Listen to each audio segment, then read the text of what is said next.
ముఖ్య నాయకులు,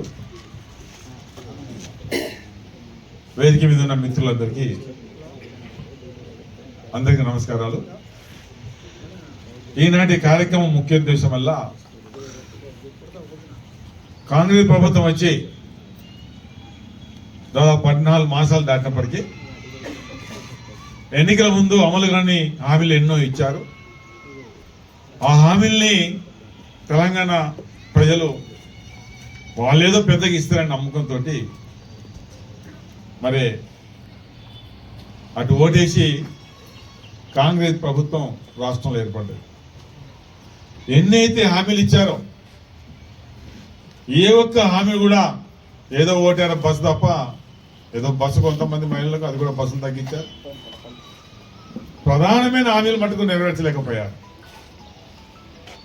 అందులో ముఖ్యంగా మనం చూస్తున్నాం 2000 పెన్షన్ 4 అని 6 అని 7,500 ఎకరానికని, అదేవిధంగా 2 లక్షల రుణమాఫీ, రైతు కూలీలకు మరి 12,000 అని, మహిళలకు 2,500 అని, విద్యార్థులకు స్కూటీలని, నిరుద్యోగులకు 4,000 ఈ కార్యక్రమం అని అన్ని వాగ్దానాలు ఇచ్చారు. నెరవేర్చలేకపోయారు. ఒక ముఖ్యమంత్రి గారే స్వయంగా 15th ఆగస్టు అన్నారు. 5 మాసాలు ఏంది ఎంతో మందికి ఇయ్యని సంతబలియాలి. 40% ఈ 2 లక్షల రుణమాఫీ చేయలేకపోయారు. 7,500 ఆడికి పరిమితం అయ్యారు. ఇది కాంగ్రెస్ పార్టీ అంటేనే ప్రతి ఒక్కరూ వాళ్ళని తిట్టే కార్యక్రమం అంతటా మొదలైంది. ఈ రోజుల్లో కాంగ్రెస్ పార్టీని నాయకులు తిట్టే కార్యక్రమం మొదలైంది. మన గ్రామ సభలు పెట్టినప్పుడు ఎంతమంది ఎమ్మెల్యే పేరు చెప్పండి, ముఖం చాటేసుకున్నారు. పేరు వాళ్ళు నిలదీశారు. దాన్ని అర్థం చేసుకోండి. అదే కాకుండా ఇలా ఎటుపోతుంది ప్రభుత్వం. ఇలా ఇది ప్రధానమైన ఒక విషయం. ఎవరైనా కాంట్రాక్టులు కానీ ఇతరత్ర బిల్లులు కానీ సర్పంచులు రావాల్సిన బకాయిలు కానీ ఇంకా ఏదైనా ప్రభుత్వం నుంచి డబ్బు మంజూరు కావాలంటే, ఫైనాన్స్ డిపార్ట్మెంట్ నుంచి మంజూరు కావాలంటే ఏంటి అధ్వానమైన పరిస్థితి. 10% కమిషన్. కాంగ్రెస్ ప్రభుత్వం అంటేనే బిల్లు రావాలంటే 10% ఇతనే బిల్లు ఇచ్చే కార్యక్రమం మొదలైంది. ఎప్పుడు ప్రభుత్వం వచ్చినప్పటి నుంచి కాంట్రాక్ట్ చేసి అతను లాభమే 4-5% రానప్పుడు 10% కమిషన్ మీరు డైరెక్ట్గా తీసుకుంటారంటే అసలు ఏ మొఖాలు పెట్టుకుని మీరు ఓటర్ కాకుండా చెప్పండి. రేపు ఏ మొఖాలు పెట్టుకుని ఓటు అడుగుతారు. ఒకళ్ళు పనులు బంద్ చేశారు, కాంట్రాక్టులు పనిచేస్తలేరు, పాపం నష్టపోతున్నారు. అన్ని విధాల ఆ రకంగా ఇలా కాంగ్రెస్ పార్టీ గతంలో కర్ణాటకలో బీజేపీ ప్రభుత్వం ఆలోచిస్తే అక్కడ 4 రూపాయలు ఎక్కడ అక్కడ ఓడగొట్టారు. ఇక్కడ అదే పరిస్థితి ఉంటుంది. ఇక్కడ కూడా అదే పరిస్థితి ఉంటుంది. అదే కాకుండా కేసీఆర్ పాలన బాగున్నది, ఎంతమంది ఇవాళ మెచ్చుకుంటున్నారు. అవునా చెప్పండి. కేసీఆర్ పాలన ఇవాళ అభినందిస్తున్నారు. రేవంత్ రెడ్డి పాలన ఏంటి చెప్పండి. ఇవాళ ఎంతమంది మీద జైల్లో పెడుతున్నదే. సొంత నియోజకవర్గంలో జైలు, మొత్తం రాష్ట్రం మొత్తం ఇదే జైల్లో పెట్టే కార్యక్రమం. అక్కడ రేవంత్ రెడ్డి పాలన, ఇక్కడ ఇక మన దగ్గర ఇక్కడ ఎమ్మెల్యే ప్రేమ్ సాగర్ పాలన చూస్తున్నాం కదా. ఏం పాలన అండి. ఈ ప్రాంత చరిత్రలో 52 నుంచి ఇప్పటిదాకా ఎంతమంది ఎమ్మెల్యే గెలిచినప్పటికీ ఏ ఎమ్మెల్యే కూడా చర్య పేరు తెచ్చుకోలేదు. ఇవాళ ఆయన దాడులు, బెదిరింపులు, తప్పుడు కేసులు, పుష్కలంగా డబ్బులు వసూలు చేసే కార్యక్రమం. ఎంతమంది తప్పుడు కేసులు అండి మనం చూస్తలేమా? మన మండలంలో చూస్తలేమా చెప్పండి. రాబేల సీన్ కానీ, మల్లేష్ కానీ, ఇంకా మన ఆజిపోయి ఇక్కడ నస్పూర్ కానీ ఎన్నో నెంబర్ ఆఫ్ కేసెస్, మంచిలు ఎన్నో కేసెస్. వాళ్ళే కొడతారు. వాళ్ళే కొట్టి దెబ్బల బట్టుల మీద అటెంప్ట్ మర్డర్. వాళ్ళు అనుకుంటారు చాలా గొప్ప అనుకుంటున్నారు. సీన్ను మరొకరిని జైల్లో పెడితే మేము బాగా హీరోలు అనుకో, వాళ్ళు గొప్పలు అనుకుంటున్నారు. హీరోలు కాదు. తప్పు లేకున్నా జైల్లో పెడితే మీరు హీరోలు కాదు, మీరు జీరోలు. రేపు ఎన్నికల్లో జీరోలు ఉంటారు. ప్రజలు గుణపాఠం చెబుతారని కూడా నేను చెప్పడం జరుగుతుంది. ఈ సందర్భంలో చెప్పరా? తప్పుడు కేసు పెట్టి చూకుంటారా? ఎంతమంది మంచి ఇప్పటికి నాకు తెలిసిన కాడికి మా రికార్డు ప్రకారం దాదాపు మన కాన్స్టిట్యూన్సీలో కనీసం 20 మంది మీద తప్పు లేకుండా కేసు పెట్టిన సందర్భం. ఎవరి పరిపాలన? ఇక్కడ ఎమ్మెల్యే ప్రేమసాగర్ పరిపాలన కాదా? ఇలా పుష్కలంగా డబ్బులు వసూలు చేస్తున్నాడు.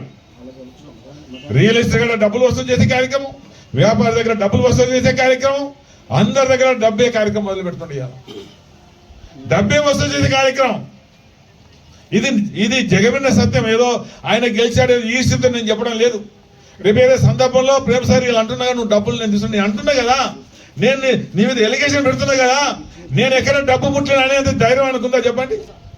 నేను గెలిచిన కానీ ఎవరి దగ్గర ఏ రియల్ ఎస్టేట్ కానీ వ్యాపార దగ్గర మరొక దగ్గర సెటిల్మెంట్ ఇవన్నీ చేసుకుంటూ కోట్లాది రూపాయలు డబ్బులు వసూలు చేస్తున్నాడు. కోట్లాది రూపాయలు చెప్పండి, ఇంత అన్యాయం ఉంటుందా?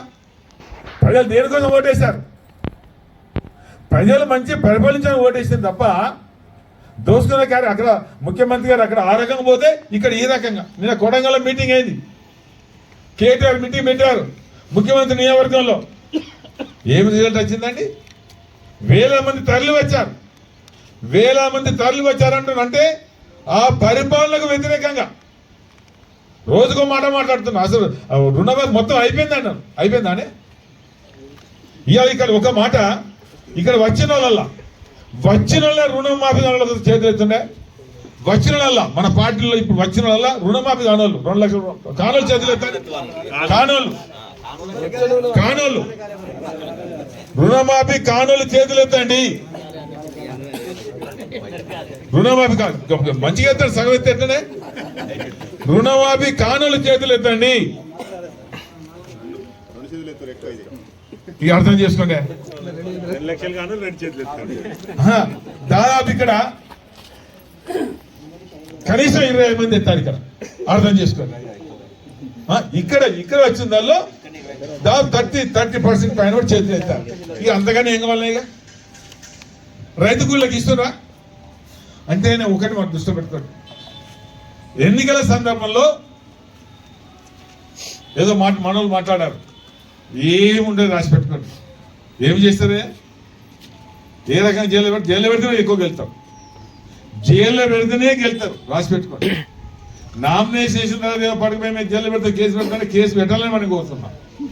ఏం అటు పోతేనే అటు జైలు పోతేనే పుట్ట గుజ్జి మనకు ఓటేస్తారు. ఏరా వేస్తారు. అది మనం చూస్తున్నాం కదా, సమాజం చూస్తున్నాం కదా, చరిత్ర చూస్తున్నాం కదా. జైలు వాళ్ళకి వెళ్ళలేదా?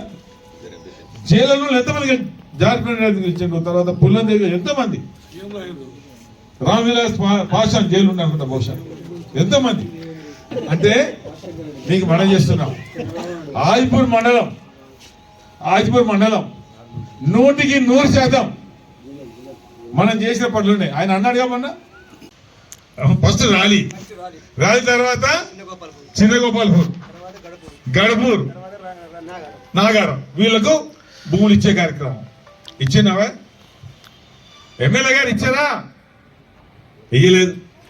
ఇక్కడ అంతమంది మడిమాడికి ఎల్లంపల్లి అవిరాలు మడిమాడికి మాట్లాడింది. పట్టణాలు వెళ్ళినాయి, డబ్బులు వచ్చినాయా? 1 టైం సెటిల్మెంట్ వచ్చిందా? 70,000 ఇండ్ల బాబతి వచ్చినాయా? 2 లక్షల కూలి డబ్బులు వచ్చినాయా? ఎక్కువ భూమి అంటే 4 కన్నా ఎక్కువ భూమి అది మన అది వచ్చిందా? చెప్పండి. ఏది వచ్చింది చెప్పండి. అదే అయిపోయింది. 83 కొడితే మన ఫౌండేషన్ వేసాం పడతనపల్లి.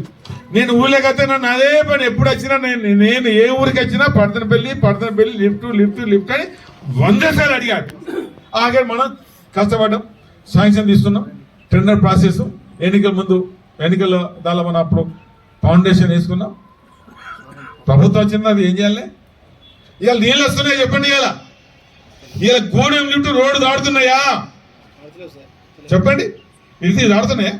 ఒక ఆజ్పూర్ దాకా ఆఖరు కదా, అవునా కదా? మరి ఇదేమైంది?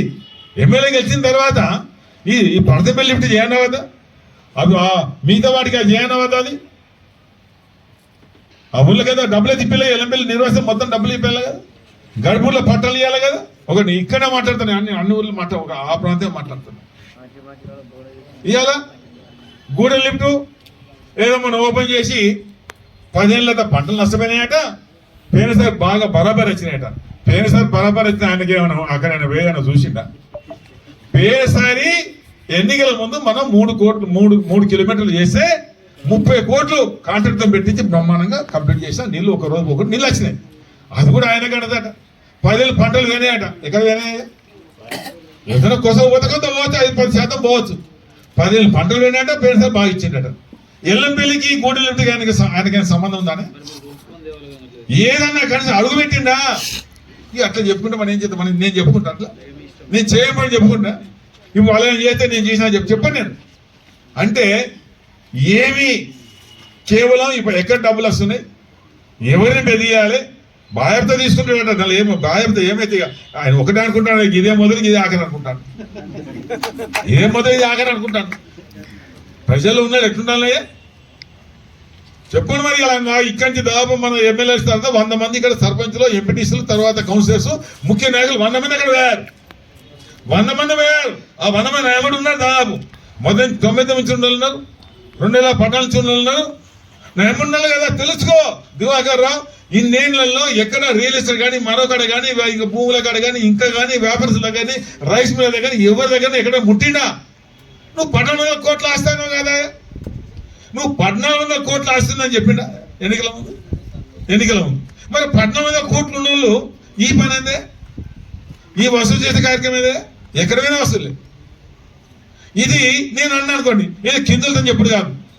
నేను ఎక్కడెక్కడ నువ్వు తీసుకున్న సంగతి, నీకు ఇచ్చిన సంగతి, వసూలు చేసే సంగతి నాకు మొత్తం ఉన్నాయి. ఇవాళ నువ్వు చెప్పా, నువ్వు రేపు నాకు రేపితే నువ్వు ఇవ్వాలి, కింద ఎత్తే ఏం లాభం చెప్పాలి, ఏదో మాట్లాడుతుంది. నేను అన్నదానికి సమాధానం చేయగలుగుతారా? అసలు వాళ్ళు అంటారు అసలు మేము దాడులకు సంబంధం లేదు, దాడులకు సంబంధం లేదు, డబ్బులు వసూలు చేయలేదని నేను అన్నిట్లో ఏదో ఒట్టు పెట్టుకోమని నేను చెప్పాను. ధైర్యంగా వచ్చి దాడులు మా సంబంధం అనగలుగుతాడా? ఈ డబ్బులు వసూలు చేతులని అనగలుగుతాడా? ఏందండి ఇది? ఎమ్మెల్యే అంటే ఏంటిదండి? ఎట్లుండాలండి? ఆస్తులు, అంతస్తులు, పెద్ద పెద్ద కోటి రూపాయల కార్లు ముఖ్యం కాదు. వెనక 4 కార్లు, ముందు కార్లు, మన వాడే కారు, కోటి రూపాయల కారు ముఖ్యం కాదు. ఎంత నిజాయితీ ఉంటుందో అది మనకు కావాలి. ఎంత నిజాయితీగా ఉంటుందో అది కావాలి తప్ప నిజాయితీ లేకపోతే ఏముంటుందయ్యా? వీళ్ళు ఎంతమంది ఏ రకంగా మీరు చూస్తున్నారా? ముఖ్యమంత్రి గారిని ఏ రకంగా వాట్సాప్లో చూస్తే అసలు మాకే సిగ్గు అనిపిస్తాను. ఎవరు మన ఏదో టీఆర్ఎస్ పార్టీ కాదు, సామాన్య మానవులు తిరుగుతలేరానే, తిరుగుతారా, ముద్దు పెట్టుకుంటారు, ఇష్టానుసారంగా తిరుగుతాం. కేసీఆర్ కానీ 10 ఏళ్ళలో వాళ్ళు అన్నారే, ఏదో పక్క కాంగ్రెస్ వాళ్ళు అనవచ్చు. ఇలా కాంగ్రెస్ ఇవ్వాలి, టీఆర్ఎస్ బీజేపీ కాదు, జనమే విచ్చలవిడిగా తిరుగుతుంది. జనమే తిరుగుతలేరు, పొట్టు పార్టీ వాళ్ళు తిరుగుతాను. అందుకోసము నేను మీకు అందరికి మనం చేస్తా, రేపు సర్పంచులు ఏమి ఎక్కడ భయపడే అవసరం లేదు, ఎంపీటీసీలు భయపడే అవసరం లేదు, జడ్పీటీసీలు బ్రహ్మాండంగా ఓటేస్తారు. రాసి పెట్టుకోండి. సర్పంచ్లో గుర్తు లేదు, జడ్పీటీసీ మొత్తం మండలం అది వేరే బ్రహ్మాండంగా ఉంటుంది. ఇక జడ్పీటీసీ అంటే మనం గెలిచినట్టే. రాసి పెట్టుకోండి. జడ్పీటీసీ అంటే మనం గెలిచినట్టే, ఎందుకంటే అన్ని ఊళ్ళలో ఓటారు. ఎంపీటీసీ అయితే ఊరు అటు ఇటు వాళ్ళకి వీళ్ళకి ఆ కులం ఈ కులం ఆ కోతం ఈ కొత్త, జడ్పీటీసీ మొత్తం మండలం. అవునా కదా? ఎంపీటీసీలు ఎందుకు ఈ మాట మాట్లాడుతుందంటే కాంగ్రెస్ పార్టీ ఇచ్చిన వాగ్దానాలు నెరవేర్చలేదు, వాళ్ళకు వ్యతిరేకంగా ఖచ్చితంగా బీఆర్ఎస్ కేసీఆర్ నాయకత్వం మనం ఓటు వేయవలసిందే, కారు గుర్తుకు గుద్దవలసిందే. ఈ రోజు ప్రజలు నిర్ణయించుకున్నారు. కానీ మనం అట్లా కాంటాక్ట్ చేసి నామినేషన్ చేస్తే మనం గెలిచే అవకాశం లేదు. ఏదో అంతటా మాత్రం ఇంట్లో పట్టుకుంటే కాదు, ఏదో దివాకరుడు ఏదైనా వెళ్తాను. మనం కష్టపడాలి, దండం పెట్టాలి. ఇగో మా పాలన, కేసీఆర్ పాలన 10 ఏళ్ళు. ఇక్కడ మంత్రులు దివాకర్ ఏం చేశాడు, ఆయన ఏం చేసిండు, ఇవన్నీ మనకు అడ్వాంటేజ్ లేదా చెప్పండి? మనకు అడ్వాంటేజ్ ఉన్నా లేదా చెప్పండి? ఇవన్నీ మనకు అవకాశాలు ఉన్నాయి. రేపు ఎక్కడ చిన్న కేసు అయినా, తప్పుడు కేసు పెడితే గతంలో కొన్ని మాటలు నమ్మినాం అధికారులు, అయ్యారు అధికారులు మాటలు నమ్మినాం. ఫోన్ చేస్తే ఇడిచిపెడుతున్నారు. ఇక ఈ కాంచి ఇడిచిపెట్టి వాళ్ళు అడుగునే వాళ్ళకి ఫోన్ చేసి ఉన్నది, ఎవరి మీద తప్పుడు కేసు పెడితే ఇక్కడి నుంచి మొత్తం ఎంటైర్ కాన్స్టిట్యూన్సీ ఏ మండలం ఎక్కడ పెట్టినా మొత్తం కాన్స్టిట్యూన్సీ ఆ పోలీస్ గారు పోయి అక్కడనే కూర్చొని ఖచ్చితంగా నిలదీస్తే పోలీసు ఎవరికి భయపడే అవసరం లేదు. మనం ఇది ఖచ్చితంగా చేసే కార్యక్రమం. రెండింటిలో